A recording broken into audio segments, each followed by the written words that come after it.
Hello दोस्तों, reader books club में आपका फिर से स्वागत है। हम आज बात करेंगे बुक द इंटेलिजेंट इन्वेस्टर के बारे में, जिसको बेंजामिन ग्राहम ने लिखा है, जिसको सबसे पहले 1949 में पब्लिश किया गया था। ग्राहम एक अमेरिकन इकोनॉमिस्ट और प्रोफेशनल इन्वेस्टर थे। ग्राहम को ही सबसे पहले वैल्यू इन्वेस्टमेंट करने वाला इंसान माना जाता है। वॉरेन बफे ने, जो कि बहुत फेमस इन्वेस्टर हैं, ग्राहम को उन्हें इन्वेस्टमेंट का फ्रेमवर्क समझाने का श्रेय देते हैं और उनको अपनी जिंदगी में अपने पिता के बाद दूसरा सबसे प्रभावशाली आदमी बताते हैं। आर्गुमेंट्स, एग्जाम्पल्स और प्रैक्टिकल प्रिंसिपल की मदद से इंटेलिजेंट इन्वेस्टर ने रीडर्स के अपने इन्वेस्टमेंट डिसीजन की तरफ एक मेंटल और इमोशनल एटीट्यूड बना दिया है। इससे आपको पता चलेगा कि एक मिनिमम मेहनत और क्षमता के साथ भी एक बेहतरीन रिजल्ट पाया जा सकता है।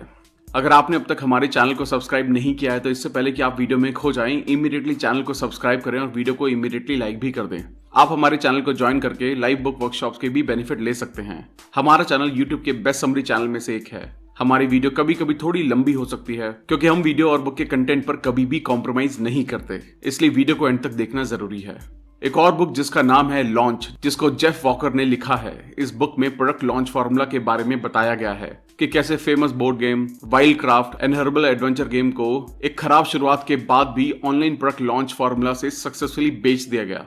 इस स्टोरी को रिसेंटली मनी एफएफनी चैनल ने रिलीज किया है। वीडियो का लिंक डिस्क्रिप्शन में दिया गया है। आप वीडियो को देखकर मनी एफएफनी चैनल को भी सब्सक्राइब करके सपोर्ट कर सकते हैं।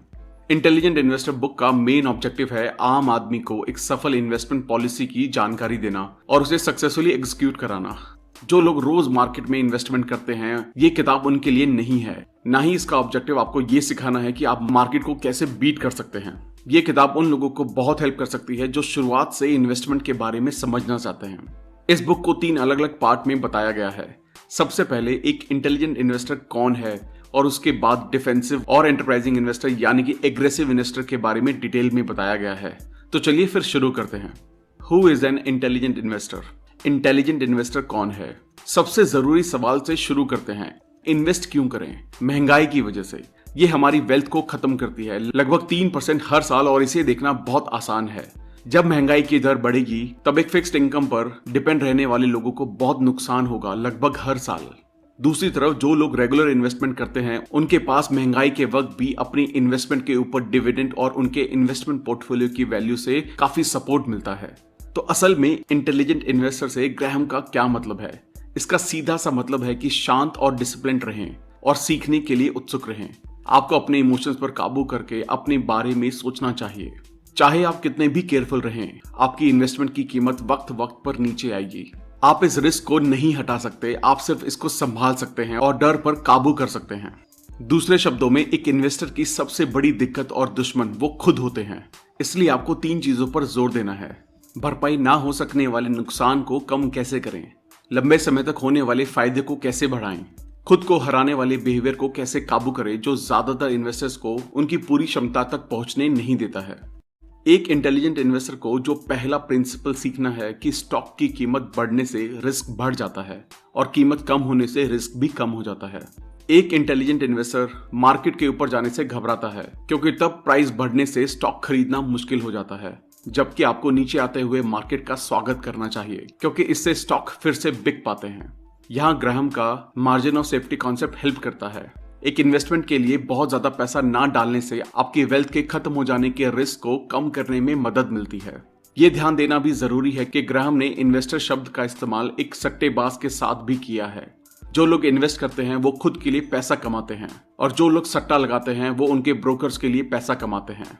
इन्वेस्टमेंट एक ऐसा काम है जो सेफ्टी के साथ एक सही रिटर्न भी देता है। जो काम ये जरूरत पूरी ना करे वो सट्टा लगाने जैसा ही है। आगे हम 2 तरह के इन्वेस्टर के बारे में बात करेंगे। द डिफेंसिव इन्वेस्टर, जिसको पैसिव इन्वेस्टर भी कहते हैं। ये बड़ी गलतियों और नुकसान से बचते हैं और लगातार करने वाली मेहनत, परेशानी और फैसले करने की जरूरत से आजादी पर ध्यान देते हैं। द एंटरप्राइजिंग इन्वेस्टर, जिसको एक्टिव और एग्रेसिव इन्वेस्टर भी कहते हैं, ये अपना वक्त और ध्यान सिक्योरिटीज को चुनने में लगाना पसंद करते हैं जो कि एवरेज से ज्यादा अट्रैक्टिव होते हैं। साथ ही इसका एवरेज रिटर्न भी पैसिव इन्वेस्टर से ज्यादा होता है। हाई ग्रेड बॉन्ड को खरीदना समझदारी है। साथ ही अलग अलग तरह के लीडिंग कॉमन स्टॉक्स को खरीदना जो कोई भी इन्वेस्टर बहुत कम या बिना किसी एक्सपर्ट की मदद से कर सकता है। चलिए इन 2 तरह के इंटेलिजेंट इन्वेस्टर्स को डिटेल में समझते हैं। द डिफेंसिव इन्वेस्टर, एक डिफेंसिव इन्वेस्टर सिर्फ एक जगह बैठे हुए भी रेस दौड़ता है और जीत भी जाता है। ज्यादा ना खरीदें क्योंकि स्टॉक मार्केट ऊपर चला गया है, और नहीं बेचना जब वो नीचे चला गया है। ग्राहम की अप्रोच में हमें अंदाजा लगाने को डिसिप्लिन से रिप्लेस करना है। 50% बॉन्ड और 50% कॉमन स्टॉक्स अप्रोच एक अच्छी चीज है। कोई भी बदलाव आपके एटीट्यूड, रिस्क लेने की भूख और जिंदगी के हालातों पर निर्भर करता है। अगर आप ज्यादा रिस्क ले सकते हैं तो बॉन्ड्स या कैश में कम से कम 25% तक जाइए। अगर आप रिस्क नहीं ले सकते हैं तो बॉन्ड्स या कैश में कम से कम 75% तक का टारगेट रखिए। इन परसेंटेज को सिर्फ अपनी जिंदगी के हालातों के हिसाब से बदलें। हर 6 महीने में याद रखी जाने वाली डेट्स पर इन्हें दोबारा बैलेंस करें। बॉन्ड्स के रिटर्न कम होते हैं पर वो सिक्योर और स्टेबल होते हैं, इसलिए लो क्वालिटी और ज्यादा प्रॉफिट वाले बॉन्ड से दूर रहने में ही समझदारी होती है। ज्यादातर जिन बॉन्ड्स पर इन्वेस्टर ध्यान देते हैं वो है सेविंग बॉन्ड्स मंथली इनकम की सुविधा के साथ सस्ती और अच्छी डाइवर्सिटी ऑफर करते हैं, जिन्हें आप बिना किसी कमीशन के करंट रेट पर उसी वक्त दोबारा इन्वेस्ट कर सकते हैं। ज्यादातर इन्वेस्टर्स के लिए बॉन्ड फंड्स इंडिविजुअल बॉन्ड से बेहतर होते हैं। बहुत सी फर्म्स बॉन्ड फंड के बहुत से ऑप्शन कम कॉस्ट पर ऑफर करती हैं। कॉमन स्टॉक्स, आप अपने पोर्टफोलियो में हाई क्वालिटी कॉमन स्टॉक्स के बिना नहीं रह सकते हैं, क्योंकि वो इन्फ्लेशन के अगेंस्ट प्रोटेक्शन देते हैं और आने वाले सालों में ज्यादा रिटर्न्स भी देते हैं। कॉमन स्टॉक्स के लिए ग्राहम के रूल्स। कॉमन स्टॉक को एक सही लिमिट में रखें, लेकिन बहुत ज्यादा डाइवर्सिफिकेशन नहीं। कम से कम 10 और ज्यादा से ज्यादा 30। अपने आप को उन इंपॉर्टेंट कंपनीज तक लिमिटेड रखें जिनकी फाइनेंशियल कंडीशन स्ट्रांग है और जिनके डिविडेंड पेमेंट के लंबे रिकॉर्ड्स हैं। किसी नए इशू के लिए अपने प्राइस को लिमिट करें। उनके पिछले 7 सालों की एवरेज अर्निंग से करीब 25 गुना, लास्ट ईयर से 20 गुना से ज्यादा नहीं। इस तरह की स्ट्रैटेजी सबसे स्ट्रांग और पॉपुलर कंपनीज को भी एलिमिनेट कर देती है, साथ साथ ग्रोथ स्टॉक की सभी कैटेगरीज को भी। A quick explanation for rule 3। आपके पोर्टफोलियो के फायदे खत्म हो सकते हैं अगर आप अपने शेयर के लिए ज्यादा पैसे देते हैं। दूसरी तरफ बड़ी और कम पॉपुलर कंपनीज एक अच्छा ऑप्शन है। किसी भी कंपनी की फाइनेंशियल स्टेटमेंट पढ़ें और उसकी बिजनेस वैल्यू का हिसाब लगाए बिना उसमें इन्वेस्ट ना करें। एक डिफेंसिव इन्वेस्टर के लिए म्यूचुअल फंड एक अच्छा ऑप्शन है स्टॉक ओनरशिप के अपसाइड को पाने का, बिना किसी डाउनसाइड के, जिसमें आपको अपना पोर्टफोलियो रेगुलरली देखना पड़ता है। इसमें आप कम कॉस्ट पर अच्छा डाइवर्सिफिकेशन और कन्वीनियंस पा सकते हैं। इस केस में आप अपने स्टॉक को चुनने के लिए एक प्रोफेशनल की मदद ले रहे हैं। चाहे मार्केट ऊपर जाए या नीचे, आप हर हफ्ते, हर महीने या हर क्वार्टर में आप ज्यादा खरीद सकते हैं। इंडेक्स फंड का पोर्टफोलियो रखना सबसे बेहतर तरीका है। इंडेक्स फंड के पास हर सही स्टॉक और बॉन्ड होते हैं। इस तरह आप आइडिया लगा सकते हैं कि मार्केट कहां जा रही है। प्रैक्टिकली मान लीजिए आप एक महीने में 5,000 बचा सकते हैं। सिर्फ 3 इंडेक्स फंड रखकर 3,000 स्टॉक मार्केट में, 1,000 उसमें जहां फॉरेन स्टॉक होल्ड होते हैं और 1,000 बॉन्ड्स में। इस तरीके से आप इस प्लैनेट के लगभग हर इन्वेस्टमेंट को रख रहे हैं जिनको रखना फायदेमंद है।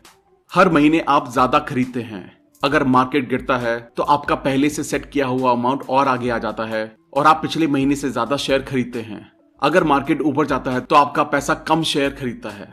आपके पोर्टफोलियो के ऑटो पायलट मोड पर होने से ऊपर जाने वाले मार्केट में पैसा गंवाने से रोकता है, जो ज्यादा खतरनाक है क्योंकि खरीदना महंगा है और मार्केट से गिरने पर ज्यादा खरीदने से बचाते हैं, जिससे इन्वेस्टमेंट सस्ती हो जाती है लेकिन रिस्क बढ़ जाता है।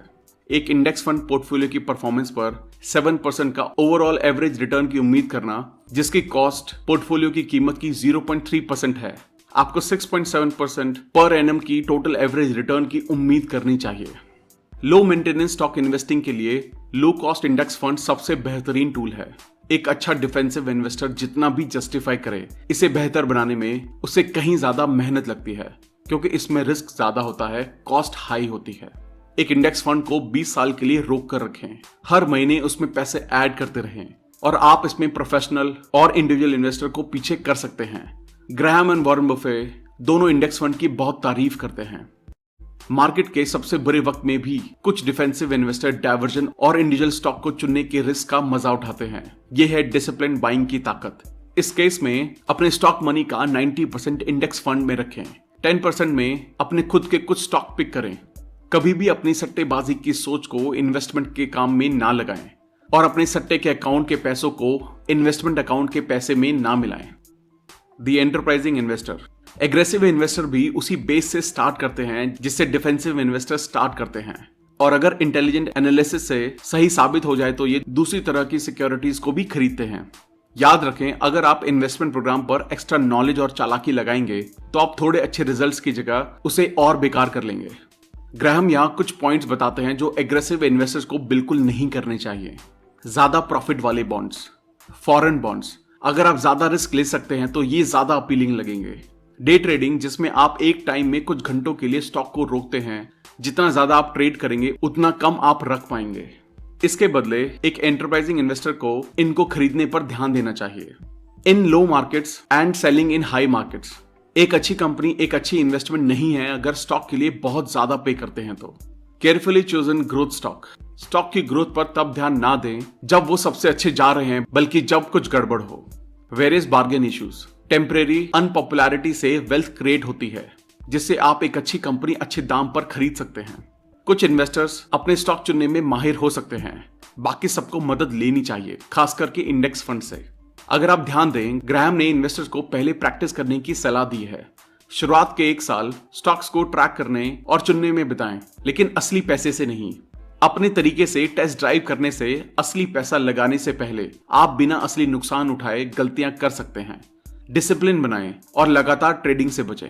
अपने तरीकों को लीडिंग मनी मैनेजर से कंपेयर करें और सीखें कि आपके लिए क्या काम कर रहा है। अगर आप एक्सपेरिमेंट को एंजॉय नहीं करते हैं और आपके चुने हुए ऑप्शंस बेकार रहे तो भी कोई नुकसान नहीं है। अपने लिए एक इंडेक्स फंड लें और अपना वक्त स्टॉक पिक करने में खराब करने से बचें। अगर आपने एक्सपेरिमेंट का मजा उठाया और अच्छे रिटर्न्स कमाए, धीरे धीरे स्टॉक्स की एक बास्केट बनाएं, पर इसको अपने पोर्टफोलियो के 10% तक ही सीमित रखें। बाकी का एक इंडेक्स फंड में रखें और याद रखें कि अगर आपको इंटरेस्ट ना आए और रिटर्न्स बुरे हों तो रुक जाएं। एक एग्रेसिव इन्वेस्टर बनने का एक last note, ultimately financial risk इस पर डिपेंड नहीं करता कि आपकी इन्वेस्टमेंट कैसी है, बल्कि इस पर करता है कि आप कैसे इन्वेस्टर हैं। रिस्क आपके अंदर है। अगर आप जानना चाहते हैं कि रिस्क क्या होता है तो अपने आप को आईने में देखिए। वो है रिस्क जो शीशे में से आपको देख रहा है। सफल इन्वेस्टमेंट है रिस्क को मैनेज करना, ना कि उससे बचना। तो दोस्तों, हम इन्फ्लेशन की वजह से इन्वेस्ट करते हैं, इन्फ्लेशन जिसमें हमारा पैसा खत्म हो जाता है। एक इंटेलिजेंट इन्वेस्टर डिसिप्लिन और सीखने के लिए तैयार रहता है, अपने इमोशंस को काबू करता है और अपने डर और रिस्क को मैनेज करता है। जैसे ही स्टॉक का प्राइस बढ़ता है वो ज्यादा रिस्की हो जाते हैं और वो कम रिस्की तब होते हैं जब प्राइस गिरता है। जब आप एक इन्वेस्टमेंट के लिए बहुत ज्यादा पे करने से बचते हैं तो आप अपनी वेल्थ को खो देने के चांसेस भी कम करते हैं। एक डिफेंसिव इन्वेस्टर के लिए 50% बॉन्ड्स और 50% कॉमन स्टॉक्स अप्रोच अच्छी होती है। एक इंडेक्स फंड को 20 या उससे अधिक सालों के लिए रखें, हर महीने उसमें मनी ऐड करें और आप बेहतर परफॉर्म करेंगे। थैंक यू दोस्तों, आई होप ये वीडियो आपको पसंद आई होगी। आई होप आप इंटेलिजेंट इन्वेस्टर की कुछ बारीकियां समझ पाए होंगे। अगर आपने अब तक हमारे चैनल को सब्सक्राइब नहीं किया है तो इमीडिएटली चैनल को सब्सक्राइब करें और वीडियो को लाइक और कमेंट कर दें। इससे हमारा मोटिवेशन कंसिस्टेंटली बढ़ता है। आप हमारे चैनल को ज्वाइन करके लाइव बुक वर्कशॉप्स के भी बेनिफिट ले सकते हैं। जेफ वॉकर की लॉन्च बुक का लिंक डिस्क्रिप्शन में दिया गया है। आप वीडियो को देखकर मनी एफएफनी चैनल को भी सब्सक्राइब करके सपोर्ट कर सकते हैं।